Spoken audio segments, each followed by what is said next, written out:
Wachezaji chipukizi kutoka mataifa ya Tanzania, Kenya, Sierra Leone na Malawi wameanza kliniki ya mafunzo ya soka ya Airtel Rising Stars kwa wanafunzi wa shule za sekondari chini ya umri wa miaka 17 inayoendeshwa na klabu ya Manchester United. Akizungumza wakati wa ufunguzi wa kliniki hiyo ya mafunzo, meneja uhusiano wa kampuni ya simu za mkononi ya Airtel, Beatrice Ngano, anasema mafunzo hayo yataleta changamoto kwa maendeleo ya soka nchini, huku kocha mkuu wa kambi ya Airtel Rising Stars Bill Miller akisema atawapatia vijana mafunzo ya jinsi ya kufanikiwa kupitia mpira wa miguu.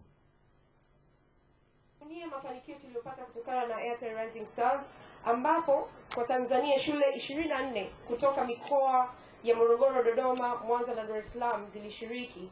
Maoni tuliyopata kutoka kwa makocha na wadau mbalimbali ni kuwa Airtel Rising Star ilikuwa na chipukizi wazuri ambao wanaweza kuendelezwa zaidi. Each day we will look at a different aspects of the code of conduct, working through attitude, behavior, communication, discipline, enthusiasm and fair play.